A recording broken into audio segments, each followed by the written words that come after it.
Hello friends, कैसे आप लोग? आशा करते हैं आप सभी अच्छे होंगे, मस्त होंगे, तंदुरुस्त होंगे और अच्छे से स्टडी कर रहे होंगे।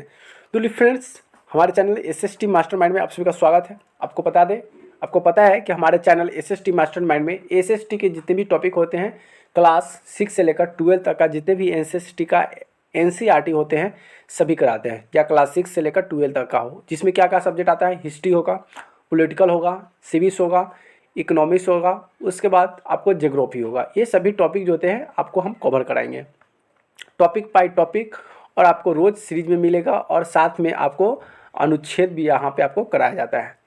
तो यहाँ से जो कि सभी कोई भी एग्ज़ाम के लिए मोस्ट इंपॉर्टेंट क्वेश्चन होते हैं, जो कि आपको यहाँ से करने के बाद आपको डिटेल में समझ में आता है। तो वीडियो को अभी तक लाइक नहीं की तो वीडियो को लाइक ज़रूर कर दीजिएगा, अपने दोस्तों फ्रेंडों के पास शेयर जरूर कर दीजिएगा, और चैनल को सब्सक्राइब नहीं किया तो चैनल को सब्सक्राइब भी जरूर कर लीजिएगा। तो चलिए यहाँ से भूगोल का हम करा रहे हैं। क्लास 8 का भूगोल है, चैप्टर 2, जिसका नाम है भूमि, मुद्रा, जल, प्रकृति, वनस्पति और वन्य जीव संसाधन। और इसके जितने भी निचोड़ होंगे पूरा हम निचोड़ इस वीडियो में आपको करा देंगे, ताकि आपको कोई भी चीज़ छूटने वाला नहीं है।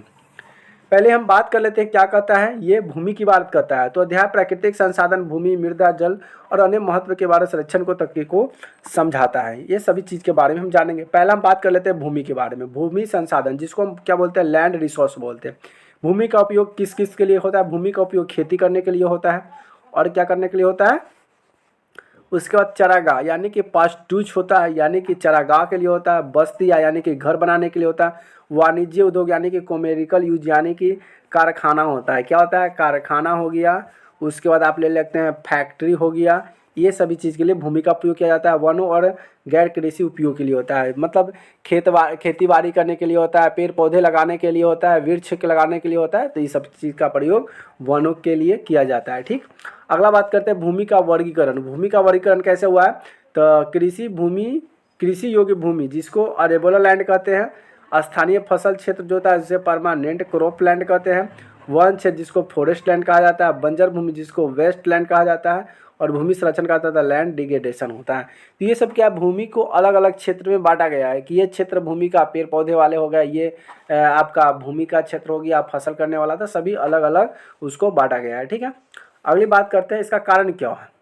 तो इसका कारण ये है कि वनों की कटाई। क्या होता है कि वनों की कटाई, अत्यधिक चराई और खनन का निर्माण करना, इसीलिए इसको कारण बढ़ा गया। अगला है संरक्षण उपाय। इसका बात करें तो वृक्षारोपण हो गया, समोच्च खेती और मृदा संरक्षण का तकनीक करते हैं, जिसका संरक्षण का उपाय यानी कि इसको बचाने के लिए कहा गया है। अगला है मुद्रा।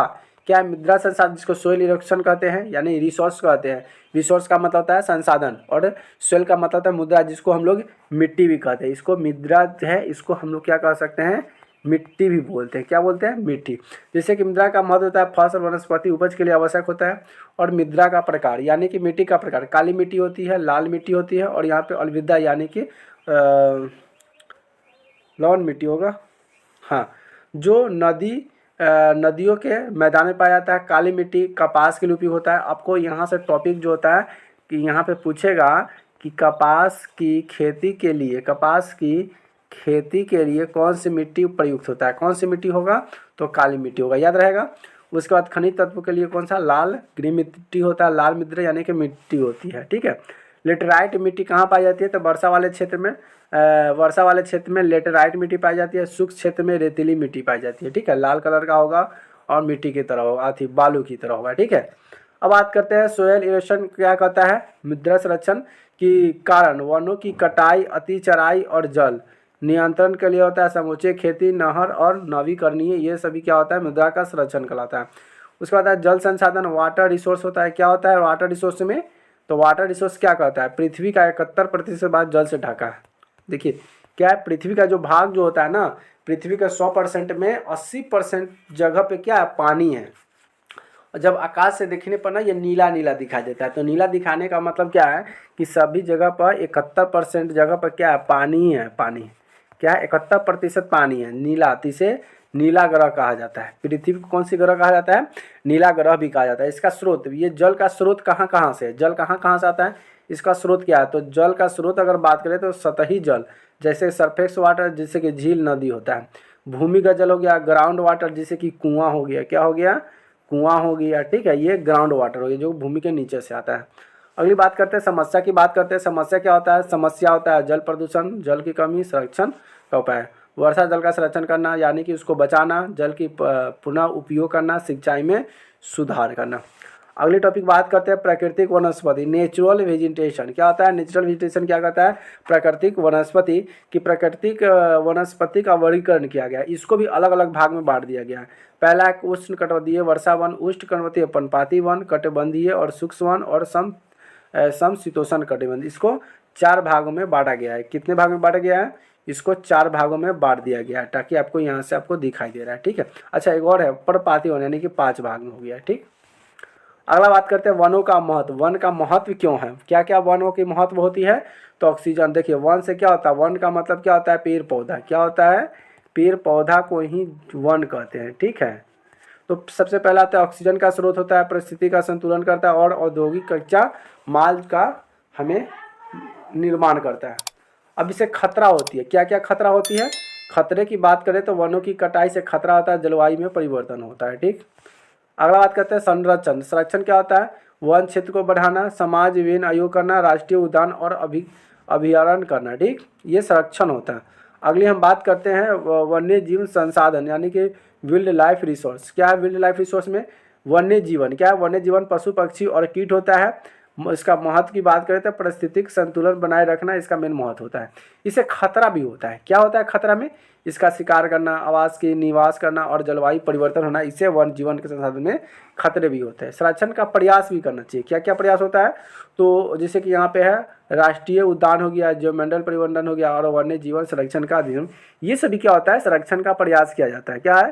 संरक्षण। संरक्षण का मतलब होता है उसे बचाना। ठीक है, उसका बचाने का प्रयास किया जाता है। अभी हम बात करते हैं टॉपिक के बारे में। क्या? प्राकृतिक संसाधन का संरक्षण। क्या है? प्राकृतिक संसाधन का संरक्षण। जैसे कि भूमि संरक्षण, वृक्षारोपण और जैविक खेती किया जाता है। जैविक खेती में क्या होता है? उसमें रसायन का प्रयोग न कर गोबर का प्रयोग होता है, गाय का, भैंस का, इस तरह का मल मूत्र जो होता है उसका प्रयोग किया जाता है। जल संरक्षण जो होता है, जलाशयों का निर्माण कीजिए, जल पूर्ण चक्र लगा दीजिए, जिससे जल संरक्षण, जल को बचाया जाता है। अगला है वन संरक्षण। वन को संरक्षण यानी कि वन को बचाने के लिए क्या आता है? वनों की कटाई को रोक दीजिए, पेड़ पौधा को कम काटिए, ज़्यादा से ज़्यादा पेड़ पौधा लगाइए, इसको बताइए। वन संरक्षण का विस्तार कीजिए, लगाइए उसको। और उसके बाद आता है अन्य जीवन संरक्षण, शिकार पर रोक लगा दीजिए, विविधताओं को बढ़ाइए और कह दीजिए कि हाँ कोई व्यक्ति जानवर का शिकार नहीं करेगा, उस पर रोक लगा दीजिए। इससे भी क्या होगा? अन्य जीव संरक्षण को भी रोका जा सकता है। अब यहाँ पे कुछ महत्वपूर्ण बिंदु आता है, उसको देख लेते हैं। क्या कहता है महत्वपूर्ण बिंदु की? प्राकृतिक संसाधन सीमित है। सही बात है, प्राकृतिक जो संसाधन जो है सीमित है, ज़्यादा यूज कीजिएगा ये जल्दी खत्म हो जाएगा, तो इसे हिसाब से करना चाहिए। सतत विकास देश के में कार्य करना अनिवार्य है। वन्य जीवन और वनों की सुरक्षा हमारे अधिक के लिए आवश्यक होता है। अगली और लास्ट टॉपिक यहाँ पे क्या बोला कि पूर्वावलोकन के लिए प्रश्न। पूर्वावलोकन यानी कि जो पढ़ लियो उसमें से कुछ आपका है, देखते हैं आप लोग क्या कर पाते हैं। ठीक है। भूमि संरक्षण का क्या उपाय है? इसे संरक्षण का उपाय क्या हो सकता है आपको बताना है। मृदा प्रदूषण के प्रमुख कारण और रोकथाम के लिए क्या आप उपाय बताइएगा। जल संरक्षण के लिए जानने वाले उपचरण को चर्चा कीजिए और प्राकृतिक वनस्पति का अन्य जीवन का महत्व के बारे में क्या। ये सभी क्वेश्चन आपके HW हो गए, जो कि आपको घर से इसको आपको कमेंट करना है और इसका जवाब आपको कमेंट में देना है। तो कल जो बच्चा देखते हैं कितने बच्चे इस क्वेश्चन का जवाब देते हैं। ये अवलोकन है, जो भी पढ़ा है उसी से रिलेटेड यहाँ पे क्वेश्चन आ गया और इसी का जवाब आपको देना है। यह नोट्स किसी भी अध्याय मुख्य अवधारणाओं के संक्षेप में समझाने के लिए महत्वपूर्ण किया गया है, जो कि आपको समझा दे दिए और आपको यहाँ से क्वेश्चन कुछ मिलते हैं। ठीक है। तो वीडियो को अभी तक लाइक नहीं किया तो वीडियो को जरूर लाइक कर दीजिएगा, अपने दोस्तों फ्रेंडों के साथ शेयर जरूर कर दीजिएगा और सब्सक्राइब नहीं किए चैनल को तो यहाँ से आप चैनल को सब्सक्राइब भी जरूर कर लीजिएगा। तो वीडियो को यहीं तक करते हैं, फिर मिलते हैं नए वीडियो में नए टॉपिक के साथ। तब तक के लिए बाय बाय, लव यू।